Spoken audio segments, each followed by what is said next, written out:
مولانا ارشد مدنی صاحب کو امیر الہند طے کر دیا گیا ہے۔ بڑی خوشی ہوئی مجھے، کیونکہ بھائی میں تو اس کا اعلان امت کے سامنے کرتا رہا، لیکن میں تبرک کے لیے نہیں کرتا تھا۔ میرا یہ کہنا تھا کہ حقیقی معنی میں امارت ہند کا فیصلہ ہونا چاہیے۔ حضرت شیخ الہند مولانا محمود الحسن دیوبندی نے جس طرح کوشش فرمائی تھی اور مولانا ابوالکلام آزاد کا نام پیش کیا گیا تھا، اور جب نہیں طے پایا تھا تو بعد میں پھر مولانا ابوالمحاسن سجاد صاحب رحمۃ اللہ علیہ نے بہار کی عمارت کو طے فرمایا۔ تو امارت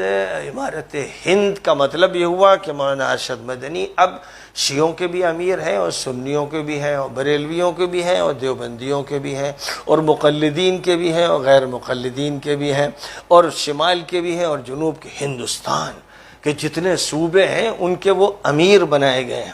اگر اس لفظ کے وہی معنی ہیں جو لوگ سمجھتے ہیں، لیکن بہرحال ہم لوگ یہ بات جانتے ہیں کہ اس لفظ کا جو استعمال ابھی ہو رہا ہے وہ جمعیت العلماء کے دائرے میں ہو رہا ہے کہ جمعیت العلماء کے وہ امیر الہند ہے، تو پھر وہ ایک ایسا ہی ہو گیا جیسے آپ کہیں کہ جمعیت العلماء کے صدر ہیں، کیونکہ امیر کا لفظ یہاں بے معنی ہے۔ امیر کا لفظ جو ہے وہاں استعمال کیا جاتا ہے جہاں سیاسی فیصلہ اور طاقت اس کے ہاتھ میں ہو، تمدنی فیصلے اس کے ہاتھ میں ہو، معاشیات کے مسائل اس کے ہاتھ میں ہو، عقائد اور عبادات کے بارے میں صحیح رہنمائی اس کے ہاتھ میں ہو، تو تعلیم و تربیت کا پورا نظام اس کے ہاتھ میں ہو، اور پورے ملک میں اس نظام کو چلانے کا وہ ذمہ دار ہو، لوگوں کی ضروریات کی کفالت اس کے ہاتھ میں ہو، بیت المال کا ایک ملکی سطح کا نظام اس کے ہاتھ میں ہو، وہ امیر کہلا سکتا ہے۔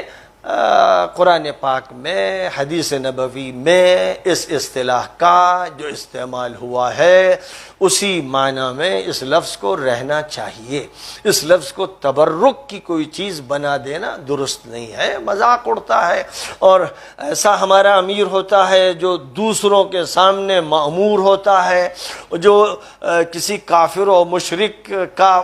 پابند ہوتا ہے، وہ سیاست میں اس کو ووٹ دیتا ہے، وہ اس کے مینیفیسٹو کو مانتا ہے، اور وہ اس کے ماتحت چلتا ہے، اور خود بھی اتنا چھوٹا اور ماتحت رہتا ہے کہ پولیس کے تھانے سے اسے جب چاہے طلب کر لیا جائے، اور جب چاہے اس کے خلاف کوئی کارروائی ہو جائے۔ تو بیچارے مسلمانوں کا امیر اگر ایسا ہو کہ وہ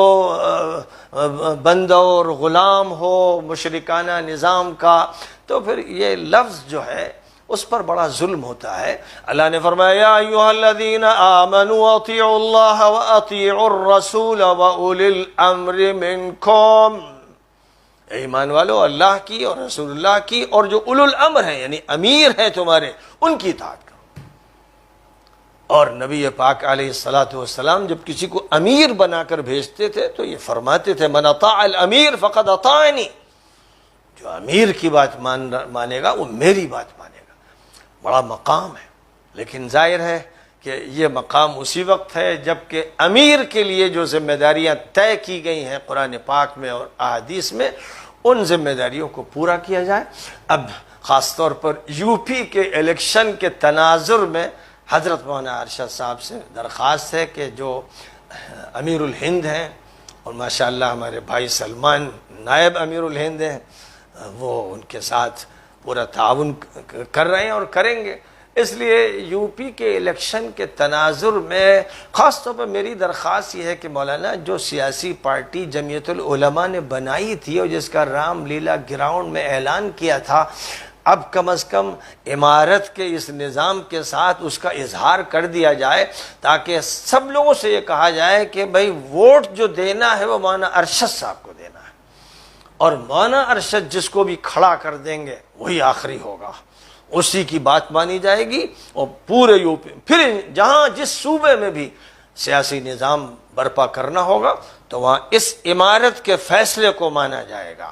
اسی طرح تعلیمی ادارے ہوں، معاشی ادارے ہوں، تمدنی ادارے ہوں، سب میں جو فیصلہ عمارت کا ہوگا اس کو تسلیم کیا جائے گا۔ کاش کہ ایسی عمارت زندہ ہو جائے اور عمارت کا نہ مذاق بنے، نہ اس کی بے حیثیتی سامنے آئے، اور نہ وہ صرف مسجد اور خانقاہ کی عمارت ہو یا کسی جمعیت اور پارٹی کی عمارت ہو، کیونکہ اس کے کوئی معنی امت کے لیے نہیں ہے، اور امت اور ملت سے ہٹ کر اگر کوئی چیز ہے تو کل حزب بما لدیہم فرحون کے مصداق ہو جاتی ہے، وَأَنَّ هَذِهِ أُمَّتُكُمْ أُمَّةً وَاحِدَةً کے مطابق نہیں ہوتی ہے۔ اس لیے عاجزانہ درخواست ہے کہ یہی بندہ تھا جس کو تجویز سیاسی پارٹی کی رام لیلا گراؤنڈ میں پیش کرنے کی ذمہ داری سونپی گئی تھی، اور 10 لاکھ لوگوں نے میرا بیان سنا تھا جمعیت العلماء کے پلیٹ فارم سے۔ تو میں بہرحال اس فیصلے کو